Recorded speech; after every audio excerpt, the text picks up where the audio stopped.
and we have our John Breech and Tyler Sullivan to do so. Let's kick it off with the Rams. I'm going to ask you guys your biggest questions as we head into this NFL season. And your biggest question when it comes to the Rams, Tyler, is about the chemistry between Davante Adams and Matthew Stafford. Go.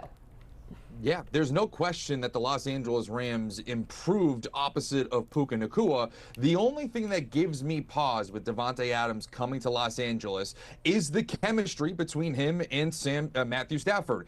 The question there is, you look at Davante Adams over the course of his career, he made a living off of his rapport with Aaron Rodgers. He went all the way to New York, to Green Bay to be with Aaron Rodgers. You even talk about the time when he left the Green Bay Packers. Where did he go? The Las Vegas Raiders, because of his built-in chemistry with Derek Carr. And this is the first time in his NFL career that he's really dealing with an unknown. And if you look at Matthew Stafford, it's the same kind of thing. I think that they got better. I think right now Davante Adams is a better wide receiver than Cooper Kupp. But Matthew Stafford, that was his binky for the primary time with the Los Angeles Rams, including that run to the Super Bowl. So what happens now with these two coming together? In theory, it should be unbelievable. It should be prolific considering where Davante Adams is and how he finished last season. But the only thing standing in their way is maybe they're not on the same page out of the gate. Yeah, Tyler, that is a great question about what is going to happen with the chemistry. But if they are going to build chemistry, Matthew Stafford has to have time to throw the ball, which leads to my biggest question. What is going to happen at left tackle? Alec Jackson, the starting left tackle for the Los Angeles Rams, is dealing with blood clots. And there's a chance he could miss a substantial portion of the season. So one of the Rams' biggest question marks on offense right now going into training camp is who is going to be that week one starter at left tackle. They did sign DJ Humphries, but you look at what Humphries done over the last couple of years. He tore his ACL in 2023. That forced him to miss the beginning of the 2024 season. And when all was said and done, he only played in 2 games last year, and that was with the Kansas City Chiefs. So if Jackson isn't ready, you're putting Humphries in there, who only has 2 games under his belt over the past 12 months. So look, Matthew Stafford doesn't exactly have Lamar Jackson's mobility. If every quarterback in the NFL ran a 40-yard dash, Stafford's probably finishing in the bottom 5. So left tackle is not a big question mark you want to have going into training camp and into the season if you're the Rams. Definitely not a question you want to have. We're going to look at the Niners next. And, John, we're talking about health again here. What do you got? Yeah, it seems like this is the biggest question for San Francisco is can they finally stay healthy? I mean, this was a team that was in the Super Bowl in 2023 and then absolutely fell off the map. Their season was derailed by injuries last season. They were the NFC West favorites. What happened? Well, Christian McCaffrey's Achilles, his body didn't hold up. Brandon Ayuk missed a bunch of games. Trent Williams missed a bunch of games. So now you're talking about your star running back, one of your top wide receivers, your starting left tackle. There are very few teams that can win in the NFL when all 3 of those positions are missing 7 or more games, which is what happened to San Francisco. And then you look at the rest of the injuries on defense. You had Dre Greenlaw, Javon Hargrave.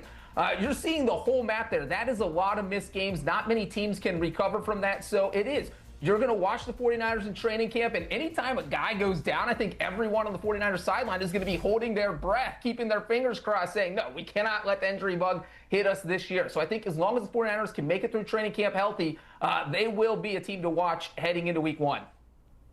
Totally on the same page there. I think injuries are a massive story there for the 49ers. But outside of that, I think the storyline or the big question that I have is, what is this reshaped defense going to look like? I think a lot has been made about losing Deebo Samuel on the offensive side of the ball, but you look at what the defensive side of the ball lost. You look at Dre Greenlaw, Travarius Ward. They've lost some substantial pieces, and they've brought a lot of interesting faces in. Michael Williams, you talk about Robert Saleh now, the defensive coordinator. To me, obviously, health permitting, the defense is what needs to improve going into 2025. I still think that the offense will be fine with Brock Purdy, CMC, George Kittle, Trent Williams. I still think that that'll be fine. But what will be a killer for the 49ers is if they can't get off the field. And that's what we saw at the tail end of last season, really throughout the season. They were one of the worst teams in the NFL on 3rd down. They were one of the worst teams in the NFL in the red zone. To put that even further into focus, they allowed touchdowns on 68.4% 40% of red zone trips by the opposing offenses. That was the second most in the entire NFL last season when you include the postseason. So if then all of a sudden you're asking Brock Purdy to go throw for throw, score for score, drive for drive with every opposing offense in the NFL, that's going to hurt them a lot in 2025. The next step, all right, we're talking the Seahawks. We have one team and the same question from both of you. What version of Sam Darnold will we see? John, why don't you take it away first? Yeah, I think, look, we've seen the bad Sam Darnold. We saw him in New York with the Jets. That guy wasn't going to have a successful NFL career until he fell in Kevin O'Connell's lap with the Vikings last season. And that Sam Darnold showed that he can be a successful NFL quarterback. You put in an offense with a lot of weapons, Justin Jefferson, Aaron Jones, Jordan Addison. He had some great players around him, and he ended up having a huge season. So you know you can win games with Sam Darnold. So now if you're Seattle, though, I think you have to be a little worried because the Seahawks, I don't think, have as good of an all-around roster on offense as the Vikings do. Their offensive line isn't quite as good. Their skill players not as quite as good. And that's not to say they're bad. They're still very, very good. But if you're Darnold, you're probably going to be facing a lot more pressure. You don't have a receiver like Justin Jefferson. And so we've seen what happens to Sam Darnold when he's under pressure. This is the guy who was seeing ghosts early in his career. We all remember that. So if that Darnold shows up in Seattle, the Seahawks are going to be in trouble. So Seahawks coach Mike McDonald, that offense is going to be hoping that the Sam Darnold they get is the Sam Darnold that the Minnesota Vikings got last season, the Sam Darnold that went 14-3 with Minnesota. Last but not least, we're looking at the Cardinals now. A few big questions before camp there. Now, John, you're looking at the improvements on the offensive side. Walk us through them. Well, the thing is, Jenny, there aren't really any. The Cardinals apparently forgot you could sign people on the offensive side of the ball, because if you look at all the moves they made, it was really on defense. They made some home run signings, whether it was Josh Sweat. They went out and got Calais Campbell. They spent 6 or 7 draft picks on defensive players, but for some reason, for the most part, they decided to stay put on offense. It was really Zay Jones was probably the biggest move they made. So the Cardinals decided, you know what, we're content with what we had last season. We're going to run it back in 2025 and see what we can do.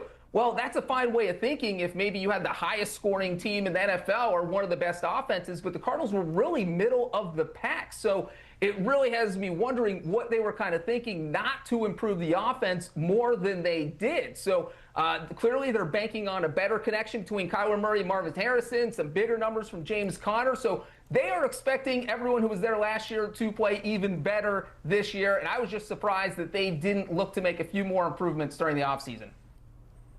It's a totally fair point, because you are scratching your head. You're saying, okay, you are in a pretty competitive division. The NFC West is not for the faint of heart, but I think you kind of touched on it there, Breech. I think, and this is my question, are we going to see a year 2 bump from Marvin Harrison Jr.? That, to me, is maybe why they didn't go all in on trying to sign any and all offensive players in the free agent market, because they spent a blue chip asset and the number 4 overall pick a couple of years ago to bring Marvin Harrison Jr. in. You go back to that NFL draft going into it.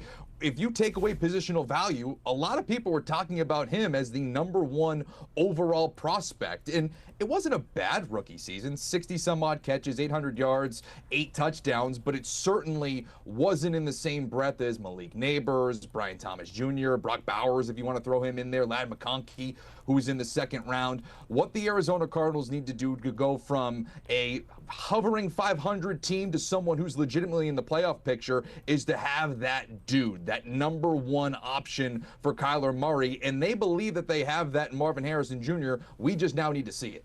I'm calling a big year from Marvin Harrison Jr. I'm saying it right now, all right? John Breech, Tyler Sullivan with the heavy-hitting questions in the NFC West, taking a look at the odds to win it all. It's the 49ers, the favorites to win the NFC West once again.